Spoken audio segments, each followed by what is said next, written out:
నేపాలీ నిందితుల కోసం సిట్ ఏర్పాటైంది. 20 మందితో టీం ఏర్పాటు చేస్తూ సిపి సజ్జనార్ ఉత్తర్వులు జారీ చేశారు. నేపాలీ గ్యాంగ్ ను పట్టుకోవడమే టార్గెట్ గా సిట్ అధికారులు పనిచేయనున్నారు. ఐసీసీసీ ఐటీ సెల్ నుంచి వీరు దర్యాప్తు చేయనున్నారు. జూబ్లీ హిల్స్ రిటైర్డ్ ఐపీఎస్ భార్య హత్య కేసుతో పాటు జవహర్ నగర్, కాచిగూడ కేసుల్లో పరారీలో ఉన్న నేపాలీల కోసం గాలింపు చేపట్టనున్నారు.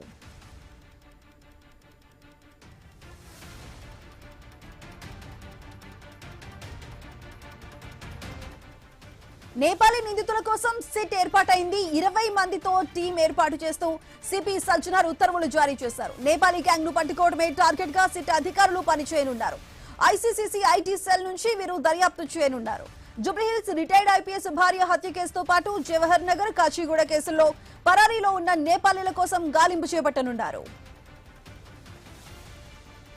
అయితే నేపాలీల కోసం సిట్ ఏర్పాటైంది. మరి దీనికి సంబంధించి పూర్తి డీటెయిల్స్ మా ప్రతినిధి రత్నకుమార్ అందిస్తారు. రత్నకుమార్, చెప్పండి, ఇప్పుడు నేపాలీ నిందితుల్ని పట్టుకోవడం కోసమే ఇప్పుడు 20 మందితో కూడిన టీం ని ఏర్పాటు చేసింది సిట్. మరి దీనికి సంబంధించి ఏ విధంగా ఉండబోతుంది, ముందు చర్యలు ఏ విధంగా తీసుకోబోతున్నారు?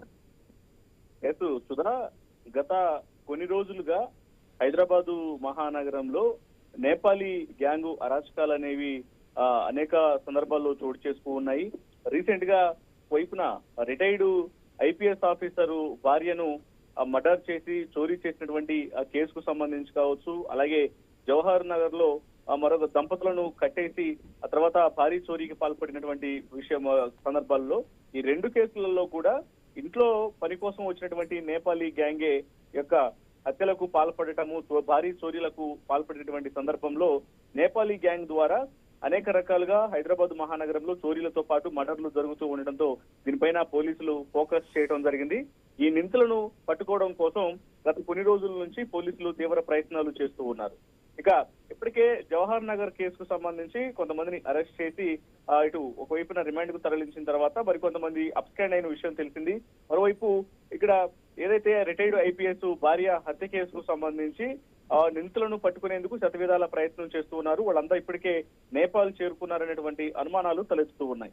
ఈ క్రమంలోనే వాళ్ళను ఎలాగైనా సరే పట్టుకోవాలనే ఉద్దేశంతో ఇప్పుడు హైదరాబాద్ సిపి సజ్జనార్ 20 మందితో స్పెషల్ ఇన్వెస్టిగేషన్ టీమ్ ను ఏర్పాటు చేయడం జరిగింది. నేపాలీ గ్యాంగ్ మొత్తాన్ని పట్టుకోవడమే టార్గెట్ గా ఈ సిట్ పనిచేయబోతోంది. కమాండ్ కంట్రోల్ సెంటర్ నుంచి ఐటీ సెల్ వేదికగా ఈ యొక్క సిట్ బృందం పనిచేస్తూ ఉంటుంది. జూబ్లీ హిల్స్ రిటైర్డ్ ఐపీఎస్ భార్య హత్య కేసుతో పాటు జవహర్ నగర్, కాచిగూడ కేసులలో పరారీలో ఉన్న నేపాలీ గ్యాంగ్లను అరెస్ట్ చేయడం కోసం మాత్రమే ఈ సిట్ పనిచేయబోతోంది. ఇక ఈ సిట్ లో ఒక ఇన్స్పెక్టర్ కింద 3 ఎస్ఐలు, 17 మంది కానిస్టేబుల్ ఉండబోతూ ఉన్నారు. త్వరలోనే ఈ నిందితులను పట్టుకుంటామంటూ ఇప్పటికే హైదరాబాద్ సిపి సజ్జనార్ తెలియజేసిన నేపథ్యంలోనే ఈ సిట్ ఎలా పనిచేయబోతుంది అనేది కొంత ఆసక్తికరంగా మారిందని చెప్పాలి. Sudha. Right Ratnakumar, thank you.